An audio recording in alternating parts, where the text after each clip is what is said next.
자, 이번 시간에 검토드릴 주제, 경제론 중에서 수요 공급의 가격 탄력성에 관한 주제 살펴보도록 하겠습니다. 제일 먼저 이제 논의하는 것이 탄력성 중에서 수요 탄력성이라는 주제를 논의하게 될 텐데, 수요 탄력성은 세 가지 이슈가 문제가 되죠. 그래서 먼저 가격 탄력성이라고 하는 개념이 있고, 소득 탄력성, 그 다음에 교차 탄력성이라고 해서 소위 이제 계산 문제 형태로 출제가 되는 영역이 되겠습니다. 그런데 요거 이제 공식만 외우시게 되면은 실질적으로는 거의 이제 딱 떨어지는 그런 파트 중에 하나가 될 거예요. 그래서 제일 먼저 이제 탄력적이다라고 하는 개념과 비탄력적이다라는 개념을 전제를 해야 될 텐데, 탄력적이다 그러면 이제 능동적으로 변화가 이루어지게 된다라고 이렇게 봐야겠고요. 이에 비해서 비탄력적이다라고 하는 것은 옴짝 달성 못하고 있는 상태를 가리켜서 비탄력적이다라고 이렇게 전제를 합니다. 그래서 먼저 가격 탄력성이라고 하는 거, 가격 변화에 대응해서 수요가 크게 변화가 발생하는 것을 우리가 이걸 탄력적이다라는 표현을 쓰게 될 것이고, 그 다음에 이제 비탄력적이다라고 했을 때는 가격이 변화가 있다 할지라도 어떤 수요의 변화가 작은 것을 가리켜서 수요의 가격 탄력성, 비탄력적이다라는 용어를 쓰게 됩니다. 자, 그리고 소득 탄력성이라고 하는 개념은 소득 변화율에 대비해서 수요량의 변화율이 큰 것을 가리켜서 탄력적이다. 그 다음에 이제 비탄력적이다라는 의미는 소득 변화율에 대해서 수요에 큰 변화가 발생하지 않는다. 이런 취지가 될 것이고요. 그럼 제일 이제 보통 개념상 어렵게 받아들이는 게 교차 탄력성이라는 개념이 되겠습니다. 그래서 이 교차 탄력성이라고 하는 거, 관련 재화의 가격에 대응해서 그 재화의 수요량의 변화율에 따져 묻는 것이고요.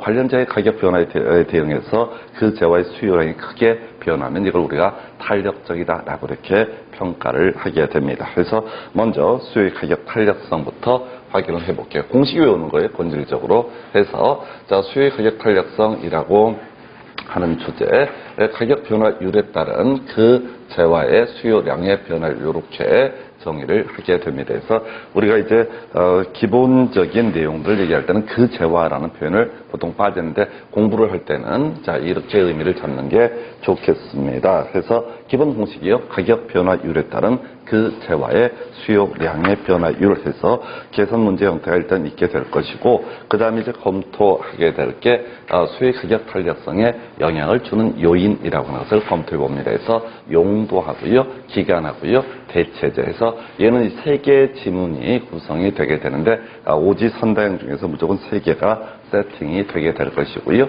그래서 이러한 경우에 요 세 개를 정확히 숙지하시게 되면은 나머지 문제 거의 다 풀어내실 수가 있습니다. 그래서 뒤에 지문을 가지고 보실 텐데, 자, 어떤 재화의 용도가 다양하다라고 할수록 수요의 가격 탄력성은 크다라고 이렇게 얘기하죠. 그래서 우리가 이제 배고픔을 채우고자 합니다. 이제 빵을 먹을 수도 있고 밥을 먹을 수도 있게 될 거예요. 그래서 어떤 이제 쌀 가격이 또는 이제 값 가격이 급등을 하게 된다라고 했을 때, 밥 대신에 빵을 먹을 수가 있다라고 전제가 되면은 그만큼 어떻다, 가격 변화율에 대응해서 그만큼 수요 자체가, 쌀에 대한 수요가 많이 줄어들 수가 있다. 이런 식의 논리 구조가 용도가 다양할수록 탄력적이다라고 이렇게 얘기를 하겠고요. 기간, 단기에 비해서 장기적으로 갔을 때 탄력적으로 반응을 하게 된다. 그래서 집값 세가 오릅니다. 그러면 이제 지금 당장은 옮겨갈 방법이 없습니다. 즉 비탄력적으로 반응을 하게 될 텐데, 장기간에 걸쳐서 보게 되면 결국은 이제 이사를 가겠죠. 그래서 이게 탄력적이다라고 이렇게 봐야겠고, 그다음 대체제가 많을수록 역시 수요의 가격성을, 탄력성은 크다라고 해서 일단은 이제 기본적으로 공식에서 용도가 다양할수록 기간이 장기일수록 대체제가 많을수록 탄력적이다 해서 그냥 대가리 따라서 공식 외우게 되면 용도의 용자, 그 다음에 기간의 기자, 그 다음에 대체제의 대자 따가지고요. 자, 이런 것이 많고 클수록 어떻다, 탄력적으로 반응을 하게 된다라고 해서 요건 조금 이따 지문 보시면은 그냥 이제 개념을 잡을 수가 있겠고요. 자, 탄력성의 정도라고 하는 것을 검토하게 되면 이런 논리 구조가 되는 거죠. 자, 원래 수요 곡선이라는 게 이제 우하향하는 모습을 보여주게 됩니다. 그래서 자, 가격이라고 하는 것이 이만큼에서 이만큼 가격 변화율이라는 것이 있게 될 것이고요. 수요량의 변화율이라는 것은 이만큼이 되겠습니다. 그래서 가격 변화율에 따른 그 재화의 수요량의 변화를 이렇게 가게 되는데, 자, 이렇게 45도 방향으로 하는 것을 우리가 단위 탄력적이라고 얘기를 하게 될 것이고요. 탄력적이다와 비탄력적이다 경우를 봐야 되는데, 자, 요건 이렇게 하는 거. 가격축이 있고 수요량의 축이 있다라고 전제했을 때 탄력적이다. 그러면 이제 가격이 거의 변화가 없다라고 할지라도 어떻다? 그건 수요량은 어마무시하게 변화할 수 있는 상태를 가리켜서 탄력적이다라는 평가를 하게 됩니다. 그래서 수요 곡선 자체가 수평선에 가까운 것을 완전 탄력적. 그래서 지문 구성을 할 때는 탄력적이다라는 표현을 썼을 때 무조건 수평선 그어보는 게 제일 확실합니다. 그러면 이제 수요의 가격 탈성이 완전 비탄력적이다라고 하는 것은 수직선에 대응하는 개념. 자, 볼까요? 가격 변화율이 이렇게 크다라고 할지라도 수요량의 변화는 거의 존재하지 않는 상태를 가리켜서 이걸 우리가 완전 비탄력적이다라고 이렇게 평가를 합니다. 그래서 공부에 가실 때는 탄력적이다라고 하게 되면 무조건 수평선을 그어보면 될 것이고요. 그 다음에 비탄력적이다라고 하면은 수직선을 긋는 방식으로 해석을 합니다. 그래서 거의 이제 공식처럼 접근을 해야 되겠고요.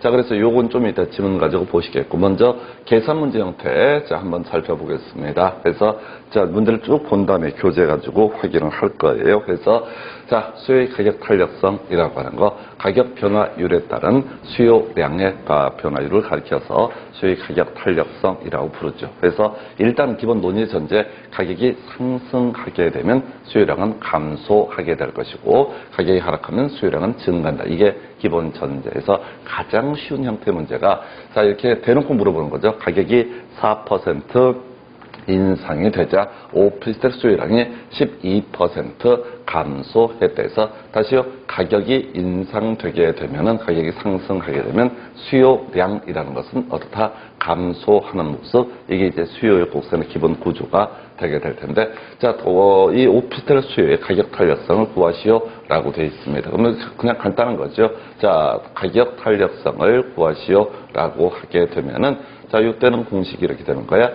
가격 변화율이라는 것이 4% 상승하게 될 것이고, 수요량이라고 하는 것은 12% 감소하게 된다. 그래서 수요 가격 탄력성은 3이다라고 하는 값이 나오게 됩니다. 그래서 이런 경우를 가리켜서 1보다 크다라고 했을 때 탄력적이다라는 평가를 하게 됩니다. 그래서 자, 이게 가장 쉬운 형태의 문제가 되게 될 거예요. 그래서 수요 가격 탄력성이라고 하는 것을 구하시오라는 문제가 나오게 되면, 가격 변화율 4% 인상되고요. 수요량의 변화를 12% 감소. 그래서 수요 가격 탄력성은 3이 될 것이고, 1보다 큰 케이스니까 탄력적이다라는 평가를 하게 됩니다. 자, 이게 이제 가장 쉬운 형태의 문제가 될 것이고요.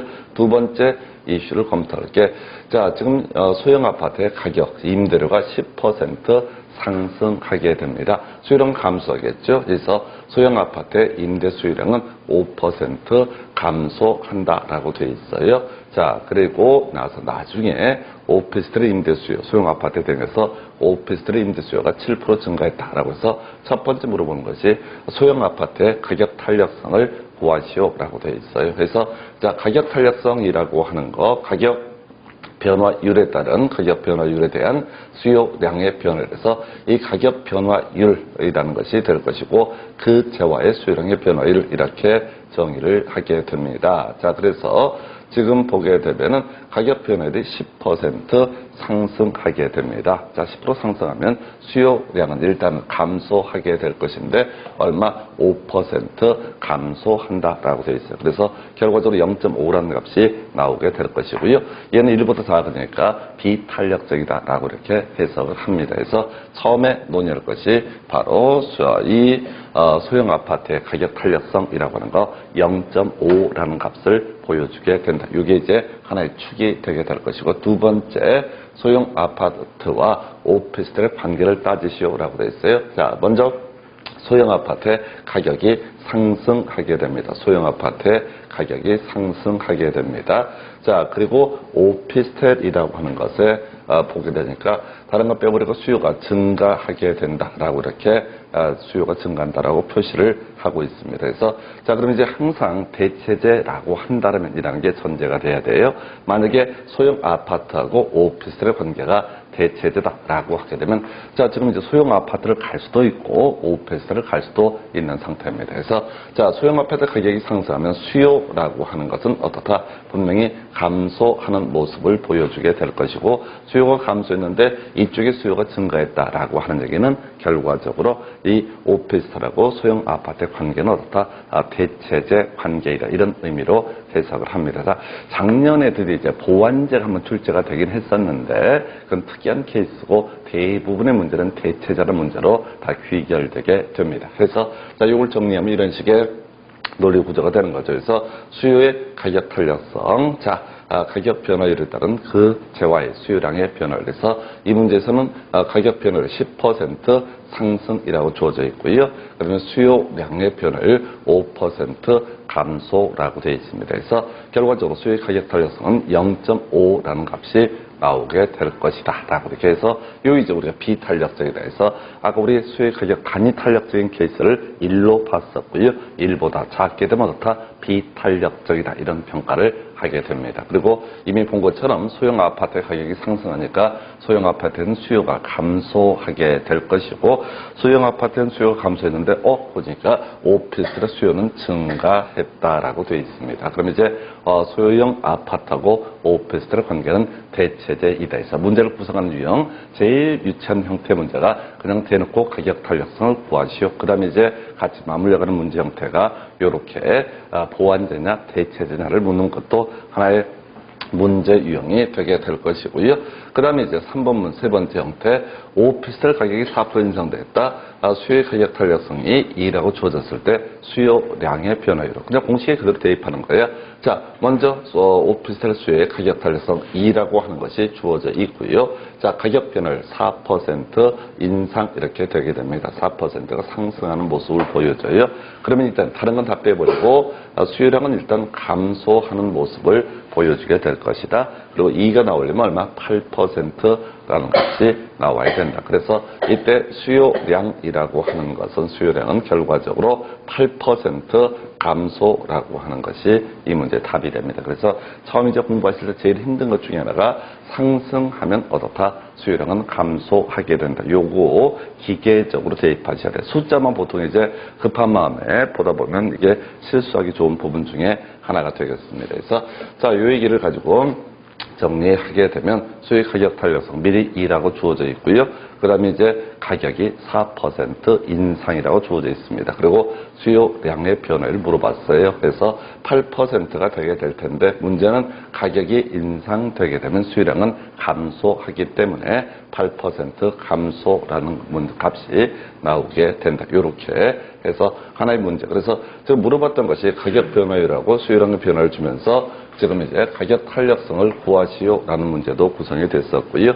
또는 미리 가격 탄력성을 주면서 수요량의 변화를 구하시오. 그럼 이제 남아있는 문제 형태는 뭘 물어보겠어요? 가격 탄력성과 수요량의 변화를 주면서 도대체 가격은 얼마나 변화가 되는가? 이런 식의 문제가 하나의 문제 유형이 되게 될 겁니다. 자, 하여튼 뭐 그러다 치고 이제 같이 이제 좀 살 붙여서 볼 것이 다시 수요 가격 탄력성이라고 하는 거 기본 공식이 뭐라고요? 가격 변화율에 따른 수요량의 변화율. 그래서 가격이 상승하게 되면 수요량은 감소하게 될 것이다. 가격이 하락하면 수요량은 증가한다. 이게 가장 기본적인 골격이 되겠습니다. 그리고 이제 살 붙여서 보게 될 것이 바로 수요 소득 탄력성이라는 개념이 나오게 됩니다. 그래서 소득 변화율에 따른 그 재화의 수요량의 변화율을 가리켜서 우리가 소득 탄력성이라고 부르게 될 것이고요. 소득이 상승하게 되면 수요량은 증가하게 될 것이고 소득이 감소하면 수요량은 감소한다. 그래서 항상 문제를 구성할 때는 정상제를 선제로 하기 때문에 이렇게 기계적으로 접근하면 좋습니다. 그래서 자, 일단은 지금 수요의 가격 탄력성하고 수요의 소득 탄력성이라는 공식 두 개를 외웠다고 쳤을 때 항상 뭐 수요의 소득 탄력성을 물어보는 문제는 아직까지는 출제가 안 되고 이 가격 탄력성하고 소득 탄력성을 엮어서 구성하는 것이 하나의 문제예요. 그래서 자, A 부동산의 수요의 가격 탄력성 0.9라고 주어져 있고요. A 부동산의 소득 탄력성 0.5라고 주어져 있습니다. 라고 해서 자, 그리고 가격이 2% 상승하고 소득이 4% 증가할 때 물어보는 것은 전체 수요량의 변화율은 그래서 자 그럼 공식에 그대로 대입하면 되는 거예요. 수요의 가격 탄력성 0.9라고 주어져 있고요. 0.9라고 하는 것은 자 가격 변화율이 지금 얼마 2% 상승이라고 되어 있어요. 그러면 이제 수요량은 증가합니까? 감소합니까? 라고 했을 때 일단 수요량은 감소하게 될 거예요. 감소하게 될 것이다. 그리고 0.9가 나오려면 여기 얼마? 1.8%라는 값이 나와야 됩니다. 그래서 지금 수요의 가격 탄력성에서 수요량은 얼마? 1.8%가 감소한다라고 하는 게 하나의 기하 출발점이 될 테고요. 수의 소득 탄력성 주어져 있습니다. 그래서 0.5라고 주어져 있고요. 수의 소득 탄력성은 소득 변화율이라고 해서 4% 증가라고 되어 있어요. 그럼 소득이 증가하면 수요량은 어떻다? 증가하는 모습을 보여주게 될 것이다. 그래서 여기서는 얼마? 2% 증가하는 모습을 보여야지 0.5라는 값이 나오게 됩니다. 그래서 자 지금 이걸 통해서 수의 소득 탄력성 때문에 2% 증가하는 모습이 보여지게 된다. 그래서 전체를 계산하게 되면 2% 증가에 1.8% 감소니까 0.2% 증가하는 모습. 이게 이제 두 가지 수의 가격 탄력성과 소득 탄력성을 묶어모아서 출제하는 가장 쉬운 일반적인 문제 형태가 되겠습니다. 그래서 자, 이미 본 것처럼 수요의 가격 탄력성 다시 기본 공식하셔야 돼. 가격 변화율에 따른 수요량의 변화율. 그리고 이 가격이 상승하면 이때 수요량은 감소한다라는 의미를 새길 수 있어야겠고요. 그래서 결과적으로 1.8% 감소라는 값이 나오게 될 테고요. 소위 소득 탄력성 0.5라고 주어져 있습니다. 소득은 4% 증가, 수요량은 높다 증가하는 모습을 보여주게 된다. 0.5라는 값이 나오려면 2% 증가라는 것이 나와야겠지요. 그래서 두 개를 묶으면 2% 증가와 1.8% 감소라고 하는 것을 합하게 되면 결과적으로 0.2% 증가 이런 식으로 이제 계산을 하게 되는 거예요. 그래서 이 문제는 이제 결국은 뭐냐면은 소득이 증가하면 수요량은 어떻다 증가하게 된다. 그다음에 아까 가격이 상승하게 되면 수요량은 감소하게 된다. 해서 요 얘기를 갖고 징글징글하게 구성하는 그런 문제 패턴으로 보시면 되겠습니다. 그래서 자 이렇게 해서 수의 가격 탄력성하고요, 수의 소득 탄력성 두 가지를 묶어서 출제하는 기술. 그 다음에 이제 또 검토하게 될 게 두 번째 볼까요? 수의 가격 탄력성하고요, 수의 소득 탄력성 이렇게 주어져 있습니다. 아까 봤던 문제는 숫자는 같게 만들고요, 제가 의미를 이해하기 위해서 약간 바꿔봤어요. 그래서 수의 가격 탄력성 0.9라고 주어져 있습니다. 자, 이때 가격 변화율이 2% 하락이라고 되어 있습니다. 그래서 2% 하락하게 된다. 그러면 수요량은 어떻다? 증가하는 모습을 보여주게 될 것이다. 그리고 이건 숫자는 쉽죠? 1.8%라는 개념이 나오겠죠. 그래서 결과적으로 수의 가격 탄력성이라고 하는 개념 때문에 수요량은 얼마? 1.8% 증가하게 된다라고 하는 것이 하나의 이슈가 되겠고요. 두 번째, 자, 수의 소득 탄력성, 자, 0.5라고 주어져 있습니다. 수의 소득 탄력성 0.5라고 주어져 있고요. 소득이 4% 증가한다라고 주어져 있습니다. 소득이 4% 증가하게 되면 일단 수요량은 어떻다? 증가하는 모습을 보여주게 될 것이다. 0.5가 나오려면 얼마? 2%라는 값이 나와야 되죠. 그래서 수의 소득 탄력성 때문에 수요량이라고 하는 것은 얼마? 2% 증가하는 모습을 보여주게 된다 해서 아까처럼 이제 숫자는 거의 똑같은 패턴으로 보여지는데 이때는 가격 상승과 앞에서 가격 상승과 뒤에 가격 하락 요 이슈 때문에 이때는 전체 수요량의 변화율이라고 하는 것은 바로 3.8%가 증가하는 모습을 보여준다 해서 이걸 정리하면 이런 식이죠. 자, 수요의 가격 탄력성. 자, 그리고 가격이 2% 하락이라고 되어 있어요. 수요량은 어떻다? 증가하는 모습. 자, 지금 0.9가 나오려면 1.8% 증가라는 값이 나와야 됩니다. 이게 기본 구조가 될 테고, 수의 소득 탄력성 아까 봤던 논리 구조죠. 그래서 소득이 증가하게 되면 수요량은 어떻다? 감소하게 된다라고 하는 것이 하나의 이슈가 될 테고, 증가한다라는 것이 이슈가 될 테고, 숫자 이제 0.5가 나오려면 2% 증가해서 두 개를 다 더하게 되면 3.8% 증가하게 된다. 그래서 지금 이제 우리 화면을 통해서 보여드리는 것들은 연습하는 거예요. 자, 자, 다시 가격이 상승하게 되면 수요량은 감소하게 되고 소득이 증가하게 되면 자, 수요량은 증가한다. 이런 식의 경우의 수를 따져보는 겁니다. 그래서 이게 지금 하나의 문제 유형이 되겠고요. 그 다음에 이제 검토하게 될 게, 자, 지금 이렇게 되어 있어요. 자, 수익 가격 탄력성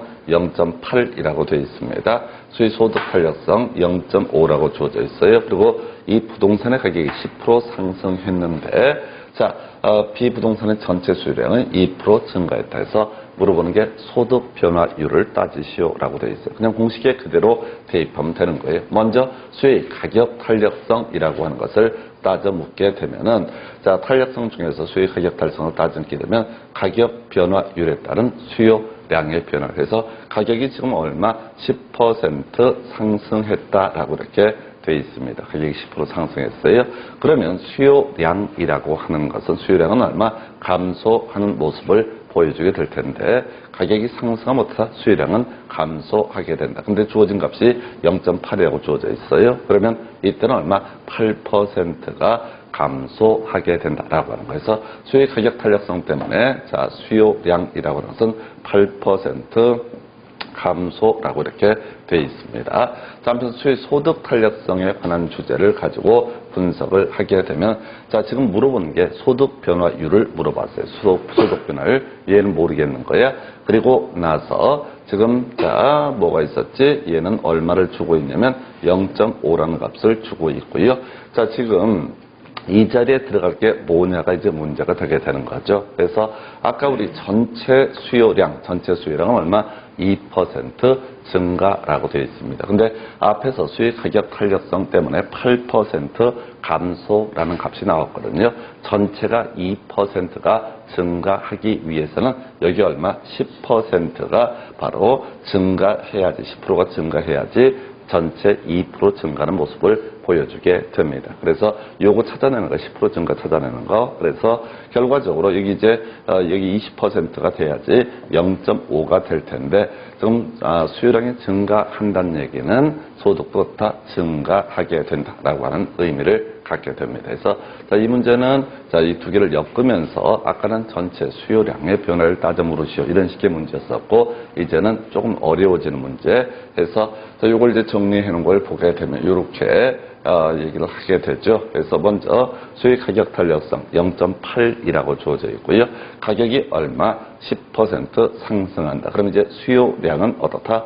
감소하는 모습을 보여주게 될 것이다. 그런데 이제 8이에 뭐 쉽게 계산을 낼 수가 있죠. 그래서 전체 이때 수익 가격 탄력성 때문에 수요량은 8% 감소하는 모습을 보여주게 된다. 이게 이제 출발점이 되는 거예요. 그러다 치고 지금 여기서 전체 문제를 보니까 이미 수요량이 얼마? 2% 증가라고 되어 있어요. 그럼 이제 전체는 2% 증가하고 수익 가격 탄력성 때문에 8% 감소한다면 해석상 소득 탄력성이라고 하는 개념 때문에 소득 탄력성 때문에 얼마?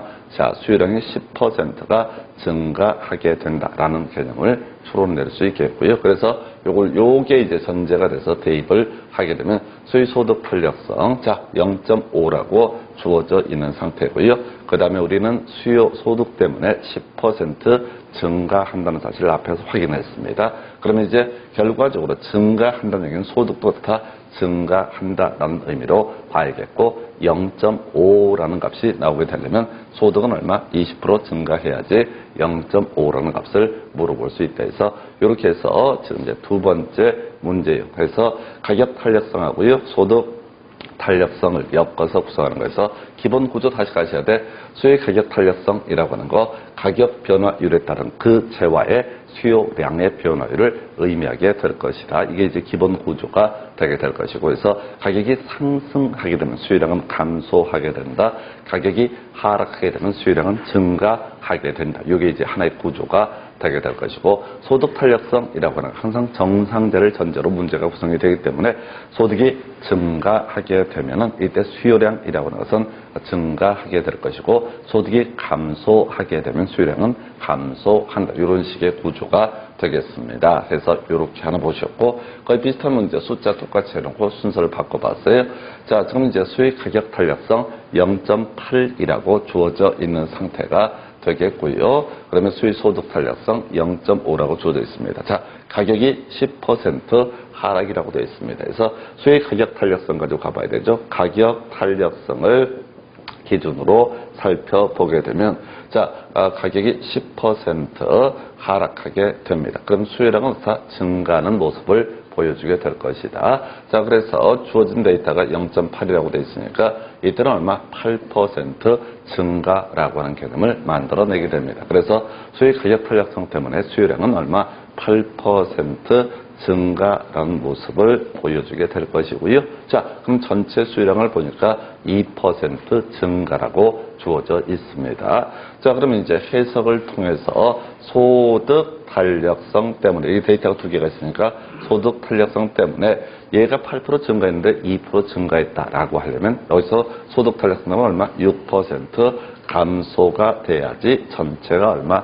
2% 증가라는 모습을 보여주게 됩니다. 그래서 자, 이걸 이제 정리하게 되면 이런 식이죠. 소위 소득 탄력성이 어떻게 돼? 0.5라고 주어져 있네요. 0.5는 자, 지금 수요량이라고 하는 거 6% 감소라고 이렇게 돼 있고요. 그리고 여기에 얼마가 들어가야 돼?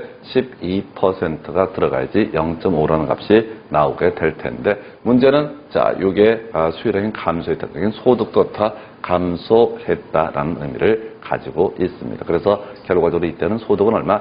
12% 감소라고 하는 거에서 요게 이제 차근차근 해보시게 되면 그러니까 결국은 가격이 상승했을 때 수요량이라는 것은 감소하게 될 것이고 가격이 하락했을 때 수요량은 증가하게 된다라고 하는 거, 요 얘기. 그 다음에 소득이 증가하게 되면 수요량은 증가하고 소득이 감소하게 되면은 수요량은 감소한다. 그리고 문제를 구성할 때 수의 가격 탄력성과 수의 소득 탄력성 두 개의 데이터가 주어지게 되면 전체 수요량이라는 것은 이 수의 가격 탄력성에서의 수요량의 변화하고 그 다음에 소득 탄력성 때문에 수요량의 변화 두 가지 이슈를 합쳐서 전체 수요량의 변화다 이렇게 해석을 하게 됩니다. 그래서 이 문제를 다시 한번 천천히 정리를 해볼까요?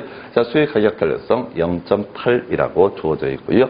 가격이요, 자, 얼마? 10% 하락이라고 되어 있습니다. 내려가는 거야. 그러면 수요량은 그만큼 상승하게 수요량은 늘어나게 되겠죠. 그래서 자, 여기서는 숫자는 이제 8%에서 자, 수요의 가격 탄력성 때문에 8% 증가의 모습을 보여주게 된다.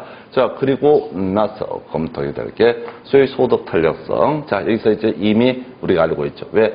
수요의 가격 탄력성 때문에 자, 아까 얼마? 8% 증가였으니까 수요의 소득 탄력성 때문에 수요량은 얼마? 바로 6% 감소라는 것이 이루어져야지 전체 수요량이 얼마? 2% 증가의 모습을 보여주게 됩니다. 그래서 이때 소득 변화율이라는 것은 자, 수요가 감소했다는 얘기는 소득도 감소한다. 숫자 12%에서 소득은 12%가 감소가 되게 된다라고 해서 자, 이렇게 전체 수요량을 주면서 지금 수요 가격 탄력성 그리고 소득 탄력성 두 개를 주면서 소득 변화율을 구해보시오라는 식의 문제. 그래서 결과적으로 소득은 얼마? 12% 감소라는 모습을 보여주게 된다 해서 이게 이제 하나의 문제 유형이 될 수가 있겠고요. 자, 이제 또 한번 가볼까요? 이제 나오게 될 것이 이제 지금 보니까 가격 탄력성, 교차 탄력성 이라고 하는 것을 물어보는 문제가 나옵니다. 그래서 아마 우리 계산 문제 나올 때 제일 겁나고 두려운 것 중에 하나가 수요의 교차 탄력성이라고 하는 문제가 돼 보입니다. 그래서 자, 이게 이제 항상 문제를 볼 때 자, 관련재화라는 개념이 전제가 돼야 되고요. 관련재화의 가격 변화율에 따른 그 재화의 수요량의 변화율 이렇게 세팅을 하게 됩니다. 그래서 항상 우리가 이제 이런 사례에서는 이 부동산하고요. 그 다음에 F 부동산 이런 식으로 두 가지가 던져줘요. 그래서 문제에서 F 부동산의 수요의 교차 탄력성을 구하시오라고 하는 것과 이 부동산의 수요의 교차 탄력성을 구하시오는 전혀 다른 얘기야. 그래서 기준점이 F 부동산 수요의 교차 탄력성이라고 하는 거. 자, F 부동산의 교차 탄력성을 구하시오라는 문제를 뽑아내게 되면 포인트가 뭐라고요? F 부동산과의 관련 재화가 뭐가 되는 거야? 이 부동산이 되게 되는 겁니다. 그래서 둘 중에 하나가 나머지가 뭐가 된다? 관련 재화가 되게 됩니다. 그래서 F부동산의 교차 탄력성을 구하시오라고 하게 되면 이 부동산이라고 하는 것에 가격 변화율이라고 하는 것이 분모값을 갖게 될 것이고요. 그리고 그 재화의 수요량의 변화율, 그 재화가 뭐죠? F부동산이 되게 되는 거죠. F부동산의 수요량의 변화율을 가리켜서 수요량의 변화를 가리켜서 바로 F부동산의 수요 교차 탄력성이라고 부릅니다. 그래서 이건 다 빼버리고요. 어떤 재화의 그 재화의 교차 탄력성을 구하시오라고 하게 되면 분자의 값에는 그 재화의 수요량의 변화율을 써주게 되고 나머지 재화의 관련 재화의 가격 변화율이라고 하는 것이 밑에 쪽에 분모의 자리에 위치하게 됩니다. 그래서 요것만 외우시면 돼요. 요것만 이제 제일 헷갈리는 거야. 그래서 A 부동산과 B 부동산이 있다라고 전제를 하면서 A 부동산의 교차 탄력성을 구하시오. 그러면 이제 일단 분자의 자리에는 A 재화, A 부동산의 수요량의 변화율이 들어가게 될 테고 나머지 이제 분모의 자리는 어떻다? B 부동산의 가격 변화율이 들어가게 된다라고 해서 다시 갑시다. 자, 요 두 개를 꼭 물어볼 때는 항상 분자의 자리에 어떻다? 그 문제가 되는 재화의 수요량의 변화율을 그리고 나서 분모의 자리에는 나머지 재화의 수요량의 변화를 따져묻는 방식으로 가야 되죠. 그래서 자, 요걸 이제 수식을 한번 정리하면 물어본 게 뭐라고요? F 부동산의 교차 탄력성을 구하시오라고 되어 있습니다. 그래서 F 부동산의 교차 탄력성을 구하시오라고 하게 되면 분자의 자리는 F 부동산의 수요량의 변화율이라고 하는 것을 써줘야 돼요. 입력을 해야 되고요. 그 다음에 나머지 재화, 관련 재화가 여기서 이 문제에서는 이 부동산의 가격 변화율이라고 이렇게 정리를 하게 됩니다. 그래서 다시 요 공식을 세팅을 얼마나 할 수 있느냐 이 싸움이에요. 그래서 지금 이제 문제를 분석을 해볼까요? 이 부동산의 가격이 10% 상승해서 수요가 15% 감소하자 F 부동산의 수요가 5% 증가했다. 우리가 필요한 정보는 5% 증가라고 하는 거. F 부동산의 교차 탄력성을 구하시오. 그러면 F 부동산의 수요량의 변화율이 분자의 값에 가게 될 것이고 그래서 F 부동산의 수요의 변화가 5% 증가라고 되어 있습니다. 그리고 나머지 재화가 뭐라고요? 2라는 재화가 되겠죠. 이제 분자의 자리는 2라는 재화에 바로 가격 변화율이라고 해서 가격이 얼마? 10% 상승이라고 되어 있습니다. 10% 상승. 그래서 결과적으로 10%분의 5% 하게 되면 F 부동산의 교차 탄력성은 0.5라는 값을 갖게 된다. 그래서 항상 이렇게 이제 갈 때 기본 구조는 그렇죠. 1보다 작게 되면 어떻다? 비탄력적이다라고 부르게 될 테고 1보다 크면 어떻다? 탄력적이다라고 하는 거죠. 문제 구성할 때 대놓고 아예 저걸 물어볼 수도 있거든요. 지금 이제 F 부동산의 교차 탄력성을 구하시오 이렇게만 나올 수도 있지만은 이게 문제 구성할 때 탄력적이다, 비탄력적이다 이런 식의 표현을 쓰기도 합니다. 그래서 일단은 기본 공식을 외우셔야 돼. 그래서 앞에서 우리 수요의 가격 탄력성 수요 썼어요. 가격 변화율에 따른 그 재화의 수요량의 변화율. 그리고 두 번째 소득 탄력성 간단했습니다. 소득 변화율에 따른 그 재화의 수요량의 변화율. 그런데 지금 교차 탄력성이라고 하는 것은 관련 재화의 가격 변화율에 따른 그 재화의 수요량의 변화율을 가리켜서 뭐라 부른다? 바로 교차 탄력성이라고 부른다. 그래서 요거 하나 보셨고요. 그 다음에 이 부동산과 F 부동산의 관계. 자, 지금 이 부동산과 F 부동산 항상 대체자라고 전제하고 한번 해석을 해보는 게 편합니다. 그래서 대체자라고 전제해 볼까요? 이 부동산의 가격이 상승하게 되면 이 부동산의 수요량이라는 것 자체는 어떻다? 감소하게 될 것이다. 그럼 이제 이 수요가 감소하는 것이 만약에 F 부동산으로 옮겨가게 된다. 그러면 F 부동산의 수요는 어떻다? 증가하는 모습을 보여주게 될 것이다. 이걸 우리가 뭐라고 한다고요? 대체제라고 부릅니다. 그래서 이 부동산의 수요가 감소하자 F 부동산의 수요가 5% 증가했다라고 이렇게 되어 있단 말이에요. 그럼 일단은 이런 경우를 가리켜서 뭐라고 한다? 대체제라고 이렇게 정의를 하게 됩니다. 그래서 이렇게 뼈대를 잡아볼 수 있겠고요. 그래서 이게 하나의 문제 유형으로 살펴보실 수가 있겠고 정리하면 이런 식이죠. F 부동산의 교차 탄력성을 구하시오. 그럼 분자의 자리는 F 부동산의 수요량의 변화율이 들어가야 되고, 그 다음에 나머지 분모의 자리는 나머지 재화의 바로 가격 변화율이 들어가야 된다. 해서 그럼 0.5 그리고 이걸 이제 평가할 때 비탄력적이다라는 표현을 쓰게 됩니다. 비탄력적이다. 그리고 이 부동산의 수요가 감소하게 됩니다. 이 부동산의 가격 상승에 따라서 수요는 감소하게 된다. 이 수요가 옆에 재화로 옮겨가게 되면 그 재화의 수요가 증가하게 될 것이다. 그래서 이 부동산 가격이 상승함에 따라서 F 부동산의 수요가 증가했으므로 이때는 어떻다? 대체제 관계에 대해서 이게 대체제냐 보완제냐를 따지면 때는 항상 이렇게 순서 한 번만 체크해 보시면 돼.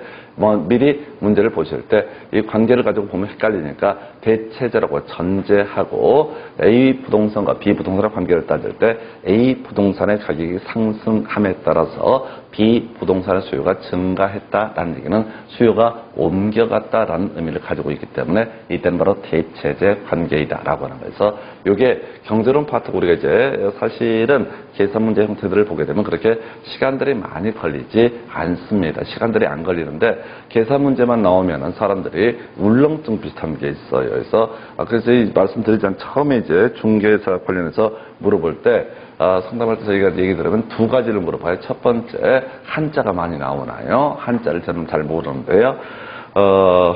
차라리 한자가 나오는 게 편해요. 한자를 한국말로 해놓으니까 더 짜증나는 거. 두 번째가 저는 산수를 못하는데요. 그래서 누구는 산수를 잘해서 하나 해서 그냥 시험에 나오니까 하는 거지. 그냥 차근차근 하시면 실제로 풀어간 데는 별 문제가 없습니다. 방법은요, 계속 이런 유형의 문제를 숙달되시는 거예요. 같은 문제 또 풀어보고 해서 거의 줄줄줄 나올 정도까지 돼야지 시험장 가서 실수를 줄일 수가 있습니다. 그래서 자, 이렇게 해서 교차 탄력성 그리고 두 개의 재화의 관계라는 문제 보셨고요. 또 비슷한 문제 한번 확인해 볼까요? 자, G 부동산의 가격이 16% 상승함에 따라 힘들어 죽겠다 그냥 물어보는 것부터 보십시다. G 부동산 수의 가격 탄력성이라고 하는 것을 구하시오. H 부동산 수의 교차 탄력성을 구하시오 라고 되어 있죠. 자, 그럼 이제 G 부동산 수의 가격 탄력성이라고 하는 것을 따져 묻게 되면 G 부동산의 가격 변화율에 따른 얼마? 16% 상승함에 따라서 자, G 부동산의 수요가 얼마? 4% 감소하게 된다. 그럼 이제 0.25가 되나요? 4분의 1이니까. 그럼 이건 비탄력적이다라고 평가를 하게 될 것이고요. 그 다음에 지금 이제 H 부동산의 교차 탄력성을 구하시오라고 되어 있어요. 교차 탄력성은 분모의 자리는 관련 재화의 가격 변화. 그래서 G 부동산의 가격 변화가 얼마? 16%. 그리고 자, GH 부동산의 수요량의 변화를 얼마? 8%라고 해서 8% 증가되어 있어요. 그러면 이때는 어떻다고요? 2분의 1, 0.5라는 값이 나오게 된다. 그래서 이렇게 그냥 자, 이런 식의 문제만 해도 거의 대부분 수험생들이 무너집니다. 그래서 가격 탄력성, 소득 탄력성까지는 해볼 것 같은데 교차 탄력성만 나오게 되면 거의 멘붕이 와요. 왜? 공식을 안 외우거든. 공식을 안 외워요. 자, 그저 모든 얘기 시작은 뭐라고? 기본 공식에 암기하시는 거야. 교차 탄력성. 자, 구하시오. 그러면 이제 분자의 자리는 그 재화의 수요량의 변화를 분모의 자리에는 뭐가 들어간다고요? 관련 재화의 가격 변화를. 관련 재화가 뭐가 있다? 어차피 문제 구성할 때 두 개밖에 안 나와. 만약에 여기 G 부동산과 H 부동산 이렇게 됐을 때 H 부동산의 교차 탄력성을 구하시오라고 하면 분모이자는 G 부동산의 바로 가격 변화율이 들어가야 된다. 그래서 어차피 두 개밖에 없다고요. 그래서 나머지가 자, 만약에 G 부동산의 교차 탄력성을 구하시오. 그럼 분모의 값에는 H 부동산의 가격 변화율이 들어가면 된다. 이렇게 단순하게 접근을 하셔야 됩니다. 그래서 공식 외우는 문제예요. 그래서 고지점 해석하면 관련자의 가격 상승하면 수요량 증가한다. 일반적으로 관련자의 가격 하락하면 수요량 감소한다. 그래서 이게 이제 기본 논리의 전제는 대체제를 항상 전제로 가지고 구성을 하기 때문에 그렇다. 이런 구조가 되겠습니다. 그래서 자, 이렇게 하나 보셨고 그 다음 문제 유형 한번 볼까요? 자, 이거 다시 G부동산 수의 가격 탄력성, G부동산의 가격 변화율을 16% 상승이라고 되어 있고요. 그 다음에 G 부동산 수요량의 변화율 4% 감소해서 0.25라고 하는 거. H 부동산의 교차 탄력성을 구하시오라면 분자의 사례는 H 부동산의 수요량의 변화율 8% 증가라고 하는 거. 그 다음에 이제 H 부동산 수요에 지금 이제 관련지어니까 G 부동산의 가격 변화율 16% 그래서 0.5라는 값을 갖게 된다. 이런 식의 논리 구조가 이름하여 자 교차 탄력성과 그 다음에 이제 가격 탄력성을 엮어서 구성하는 문제 패턴. 자, 그리고 나서 이제 제일 어렵게 나왔던 문제가 최근 문제, 28회 때 문제인가요? 이게 바로 교차 탄력성 관련된 문제입니다. 그래서 I 부동산하고요, J 부동산은 대체제 관계이다 해서 어차피 문제 구성할 때는요, 딱 한 번 29회 때 보완제 나온 걸 제가 무조건 대체제 관계라고 전제를 하고 얘기를 하게 됩니다. 자, 그래서 소득이 10% 증가하고 J 부동산의 가격이 5% 상승했을 때 I 부동산 수요는 8% 증가한다. I 부동산 수요의 소득 탄력성이라고 하는 것이 0.6이라고 주어졌을 때 I 부동산 수요의 교차 탄력성을 구하시오라고 해서 자, 지금 교차 탄력성을 구하시오라고 돼 있어요. I 부동산. 그러면 이때는 뭐부터 구해야 돼요? 먼저 관련 지하의 가격 변화를 뭐가 됩니까? J 부동산에 뭘 가지고 뽑아야 돼? 가격 변화율이라고 하는 것을 먼저 계산을 해봐야 될 테고, 그 다음에 I 부동산 수요의 교차 탄력성을 구하려면 I 부동산 수요량의 변화율을 구하는 게 기본 구조가 되게 됩니다. 기본 공식 거꾸로 치고 들어가는 거야. 그래서 지금 자 소득 탄력성이 근데 주어져 있어요. 해서 자 일단 소득이 10% 증가하고 J 부동산의 가격이 5% 상승한다라고 되어 있습니다. 그래서 자 지금 주어진 데이터 I 부동산 수요의 소득 탄력성이라고 해서 소득 탄력성이라고 하는 거 I 부동산입니다. 자 이때 자 지금 소득 변화율이라는 게 얼마? 10% 증가라고 되어 있습니다. 그리고 데이터는 0.6이라고 주어져 있어요. 그러면 자 소득자 탄력성 때문에 얼마가 증가해야 돼? 6%가 증가해야 된다라는 것이 하나의 결론이 나오게 됩니다. 그래서 자 뭐 때문에 소득 탄력성 때문에 수요량이라는 게 얼마? 지금 6% 증가라고 하는 거 여기서부터 이제 얘기가 시작이 되게 될 테고요. 그 다음에 이제 지금 전체 가격 보게 되면 J 부동산의 가격이 5% 상승하고 자 I 부동산 수요는 8% 증가한다 해서 이걸 좀 정리를 다시 해볼까요? 뭐 개판돼 버렸네. 그래서 이거 넘겨서 하나 보겠습니다. 그래서 다시 정리해 놓은 거 I 부동산 수요의 소득 탄력성이라고 하는 것에서 발생되는 문제.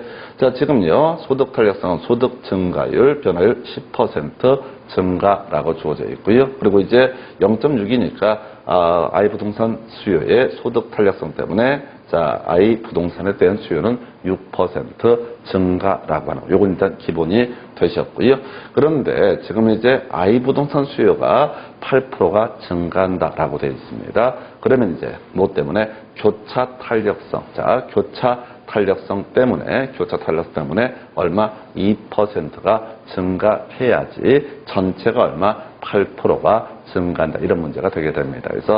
그래서 보게 되면 I 부동산 수요의 교차 탄력성이라고 하는 것을 보게 되면 자 이미 주어져 있는 데이터가 이렇게 돼 있죠. 그래서 지금 보게 되면은 자 아까 자 관련 재화의 가격 변화율이라고 해서 5% 상승이라고 주어져 있고요. 그 다음에 지금 교차 탄력성 때문에 얼마? 2% 증가한다. 이게 이제 결과적으로 0.4라는 값이 나온다 해서 요건 앞에서 봤던 문제와 비슷한 유형의 문제예요. 요거 아까 한번 비교를 해볼까요? 요걸 보시고 나서 다시 한번 확인을 해 보도록 하겠습니다. 전체 수요량 얘기를 하나 확인을 해 봐야 되는데 자, 요 문제 다시 한번 보시고 나서 확인을 해볼게요. 자, 지금 이런 식의 문제가 있었죠. 지금 전체 수요량이 증가된다라는 문제가 여기 있었는데 지금 좀 쉽게 나왔던 게 이거죠. 그래서 자, D 부동산 수요의 가격 탄력성 0.8, 소득 탄력성 0.5라고 주어져 있으면서 D 부동산의 가격이 10% 하락했는데 D 부동산의 전체 수요량, 자, 전체 수요량은 2%가 증가했다 해서 소득 변화율을 구하시오라고 되어 있어요. 그래서 지금 가격 탄력성 하고요. 가격 탄력성 때문에 수요량의 일부가 변화가 있을 테고 소득 탄력성 때문에 수요량의 일부가 변화가 있을 것이다. 그래서 전체가 얼마? 2%가 증가가 됐다. 이렇게 이제 문제가 구성이 되어 있었고요. 자, 그럼 다시 갑시다. 수요의 가격 탄력성 D부동산 0.8이라고 하는 것이 기본이 되게 될 테고요. 자, 가격 변화율이 얼마로 주어져 있냐면 10% 하락이라고 되어 있습니다. 그러면 수요량이라는 것은 결과적으로 얼마? 8%. 자, 8% 어떻다? 증가라는 모습이 보여져야지. 자, 아까 가격이 하락하기는 어떻다? 수요량은 증가한다 해서 수요량이 8% 증가라는 모습을 보여주게 된다. 뭐 때문에? 수요의 가격 탄력성 때문에 8% 증가. 근데 전체 수요량이라고 하는 것은 얼마? 2% 증가라고 되어 있어요. 그럼 이제 가격 탄력성 때문에 얼마? 8%가 증가했는데, 자, 이 소득 탄력성 때문에 결과적으로 얼마가 감소가, 자, 6%가 감소가 돼야지 전체가 얼마? 2%가 증가하는 모습을 가져다 주게 된다 해서 요걸 이렇게 정리해 보니까 이렇게 아까 돼 있었잖아요. 이 문제는 똑같은 유형인데요. 자, 먼저 수요 가격 탄력성 0.8이라고 주어져 있고 가격이 하락하게 되게 됩니다. 그리고 이제 수요량이라는 것은 상승하게 된다라고 이렇게 자, 가격이 하락하면 수요량은 증가하게 된다라고 해서 자, 요게 이제 여기서 가격 탄력성 때문에 나왔던 개념이 8% 증가라는 개념이 있었고 전체 수요량은 2% 증가라고 이렇게 되어 있어요. 전체 수요량은 2% 증가. 자, 그래서 자, 지금 이제 물어본 게 소득 변화율인데 그래서 다음에 이제 같이 가야 될 게 수요 소득 탄력성 때문에 자, 6% 감소해야지 전체가 2% 증가하는 모습을 보여주게 된다. 해서 결과적으로 소득은 얼마? 12% 감소한다. 이런 식의 문제하고요. 지금 그리고 우리 방금 봤던 문제 다시 한번 차근차근 해보도록 하겠습니다. 해서 자, 이게 제일 어렵게 이제 구성됐던 문제 형태인데요. 다시 가겠습니다.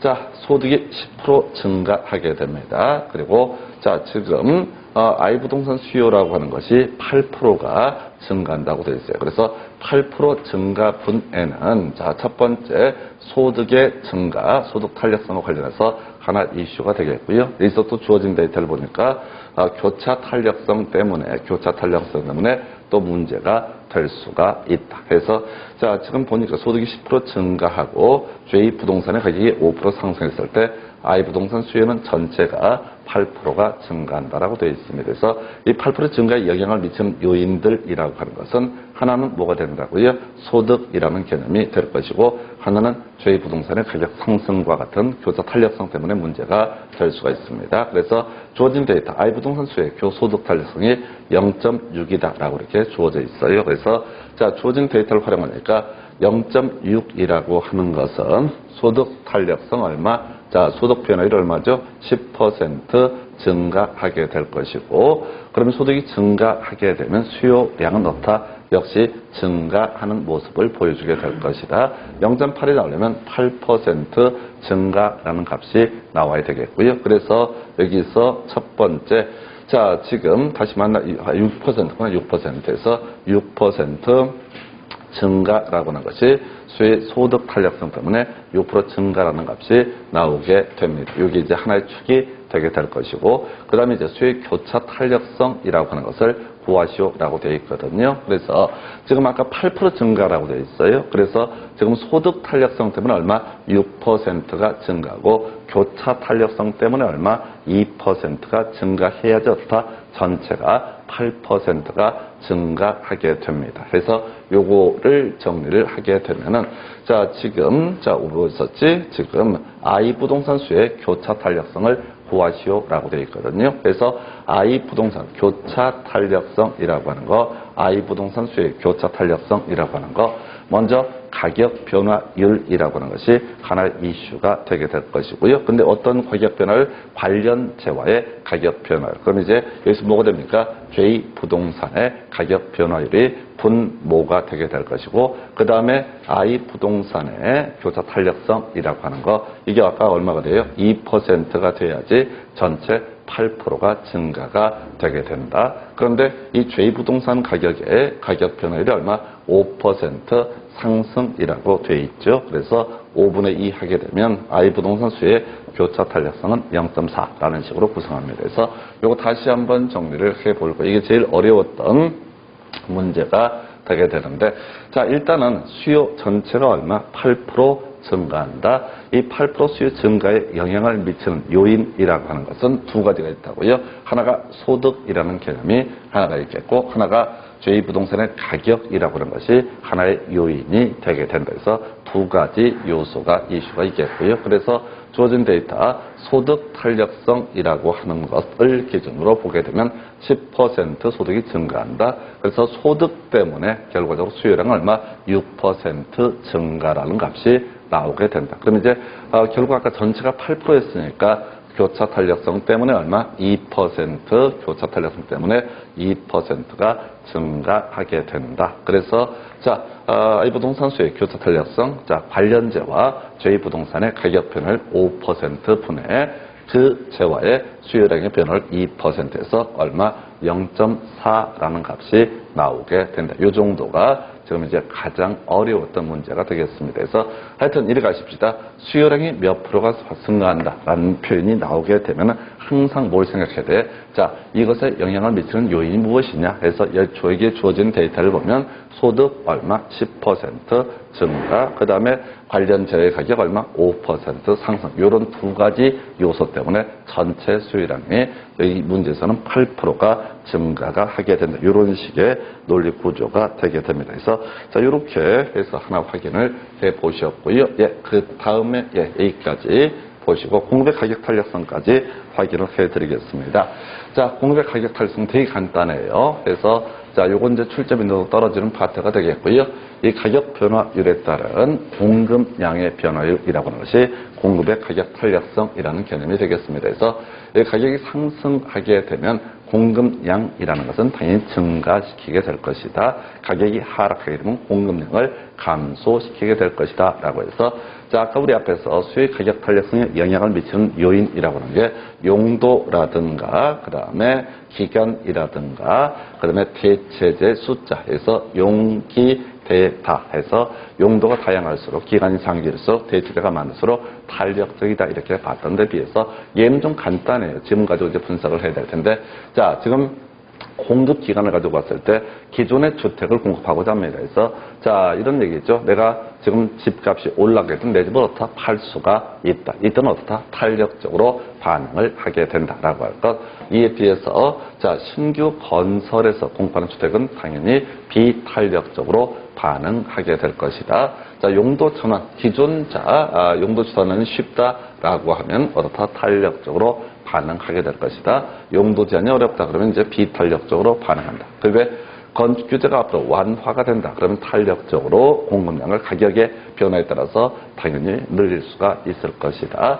그런데 이제 규제가 강화되면 자, 가격 변화, 아무리 가격이 오른다라고 할지라도 공급량을 쉽게 늘릴 수가 없다 해서 비탄력적이라고 부르게 됩니다. 그러면 이제 생산 가격의 하락이라고 하는 것이 원가가 줄어들게 되는 거죠. 그러면 이제 이때는 탄력적으로 자, 가격에 따라서 그만큼 공급량을 늘릴 수가 있을 것이다. 이에 비해서 생산 가격 증가하게 되면 이때는 비탄력적으로 반응한다. 이건 지문 한번 보시면 금방 끝나요. 그 다음에 이제 우리 부동산의 특성, 토지의 자연적 특성 등을 논할 때 공부했던 개념이죠. 부동성이라고 하는 개념이 있었고 그 다음에 인문적 특성으로서 용도의 다양성이라는 개념이 하나의 이슈가 됐었죠. 그래서 자, 물리적 공급이라고 하는 것은 비탄력적으로 반응하게 될 것이다. 그러나 경제적 공급은 다 탄력적으로 반응한다 해서 자, 이 공급 곡선 얘기는 이런 구조가 되는 거죠. 자, 가격이라고 하는 축이 하나가 있고요. 그 다음에 공급량이라는 축이 있다라고 했을 때 공급 곡선은 우상향하는 모습을 보여주게 된다. 그래서 구조 간단해요. 탄력적으로 반응한다. 그러면 이제 어떻게 한다고요? 수평선으로 그려서 파악을 하게 된다. 이걸 우리가 탄력적이다 이렇게 평가를 하고요. 비탄력적이다라고 하면 세워서 그리는 거예요. 자, 요거는 수요 곡선이 됐든 공급 곡선이 됐든 탄력적, 비탄력적이라고 하는 거 이렇게 단순하게 가시고 문제를 이제 풀어갈 때 좀 이따 탄력적이다라는 평가를 하게 되면 그냥 완전 탄력적을 전제하고 생각하는 게 빠르고요. 비탄력적이다 그러면 완전 비탄력을 전제로 평가하는 게 빠르다. 이렇게 얘기를 합니다. 그래서 이렇게 공급의 가격 탄력성에 관한 주제를 확인을 해 보셨고요. 여기까지 보시고 잠시 끊었다가 이제 교재 내용 가지고 한번 확인을 해 가도록 하겠습니다.